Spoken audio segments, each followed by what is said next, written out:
মাজবাটত সদৌ অসম আদিবাসী ছাত্ৰ সন্থাৰ ওদালগুৰি জিলা সমিতিৰ সম্পাদকৰ সংবাদমেল অহা 6 নৱেম্বৰ তাৰিখে টংলাত হ'ব লগা আদিবাসীসকলৰ প্ৰাপ্য অধিকাৰৰ কাৰণে গণ আন্দোলনত দলে বলে আদিবাসী দল সংগঠনসমূহৰ অংশগ্ৰহণ কৰিবলৈ আহ্বান জনাইছে সম্পাদকগৰাকীয়ে। হয়, আজি আমি সদৌ অসম আদিবাসী ছাত্ৰ সন্থা আসাম মাজবাট আঞ্চলিক সমিতিৰ স্থায়ী কাৰ্যালয়ত সদৌ অসম আদিবাসী ছাত্ৰ সন্থা ওদালগুৰি জিলা সমিতিৰ হৈ আমি এক সংবাদ সম্বোধন কৰিব বিচাৰিছোঁ। আজি আমি এই সংবাদ সম্বোধন কৰাৰ উদ্দেশ্য এইটোৱে হয় যে আমাৰ আদিবাসী জনগোষ্ঠীৰ দীৰ্ঘদিনীয়া যি দাবী জনজাতিকৰণ, চাহ শ্ৰমিকৰ দৈনিক মজুৰি 551 টকালৈ বৃদ্ধি আৰু চাহ বাগিচা অঞ্চলত যিসকল বসবাস কৰি আছে চাহ শ্ৰমিকসকল তেওঁলোকৰ মাটি পট্টা লগতে আমাৰ গাঁও অঞ্চলত আদিবাসীসকল বসবাস কৰি আছে তেওঁলোকৰ মাটি পট্টা এই দীৰ্ঘদিনীয়া যি দাবী সদৌ অসম আদিবাসী ছাত্ৰ সন্থাৰ তৰফৰ পৰা যি অসম চৰকাৰ হওক ভাৰত চৰকাৰ হওক তেওঁলোকক যি বাৰম্বাৰ দাবী উত্থাপন কৰি আহিছে, তথাপিও আজি অসম চৰকাৰ হওক বা ভাৰত চৰকাৰে এই দাবীসমূহ পূৰণ কৰা নাই। যিহেতুকে আজি আমি সদৌ অসম আদিবাসী ছাত্ৰ সন্থাৰ জন্মলগ্নৰ পৰা আমি আদিবাসী জনগোষ্ঠী চাহ শ্ৰমিকসকলৰ তেওঁলোকৰ প্ৰাপ্য অধিকাৰৰ কাৰণে আমি মাত মাতি আছোঁ। ঠিক তেনেকুৱা আমি বহুবাৰ অসম চৰকাৰক প্ৰতিশ্ৰুতি আমাক দিলে, কিন্তু সেই প্ৰতিশ্ৰুতি তেওঁলোকে ৰক্ষা নকৰিলে। যিহেতুকে আমাৰ অসমত এতিয়া এক গণ আন্দোলন চলি আছে, ঠিক তেনেকুৱা আমাৰ সদৌ অসম আদিবাসী ছাত্ৰ সন্থা আছা ওদালগুৰি জিলা সমিতিৰ তৰফৰ পৰা অহা 6 নৱেম্বৰ তাৰিখে ওদালগুৰি জিলাৰ টংলা মাজমজিয়াত এক গণ আন্দোলন তথা গণ সমদল লগতে গণসমাৱেশ সদৌ অসম আদিবাসী ছাত্ৰ সন্থাৰ তৰফৰ পৰা আমি আয়োজন কৰিছোঁ। আৰু এই গণ আন্দোলন তথা গণসমাৱেশৰ জৰিয়তে আমাৰ আদিবাসী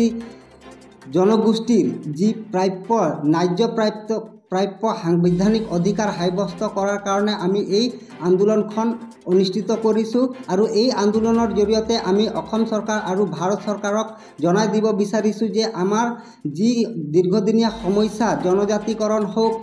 আমাৰ মাটি পট্টা হওক, চাহ শ্ৰমিকসকলৰ যি দৈনিক মজুৰি 551 টকালৈ বৃদ্ধি, এই তিনিটা সমস্যাক লৈ কিনে আমি অহা 6 নৱেম্বৰ তাৰিখে আমি গণ সমাৱেশ তথা গণ সমদল আয়োজন কৰিছোঁ। আৰু এই গণ সমদল তথা গণ সমাৱেশত আমাৰ ওদালগুৰি জিলা সমূহ জিলাতে গোটেই আমাৰ আদিবাসী জনগোষ্ঠীক আমি এই সংবাদমেল জৰিয়তে আমি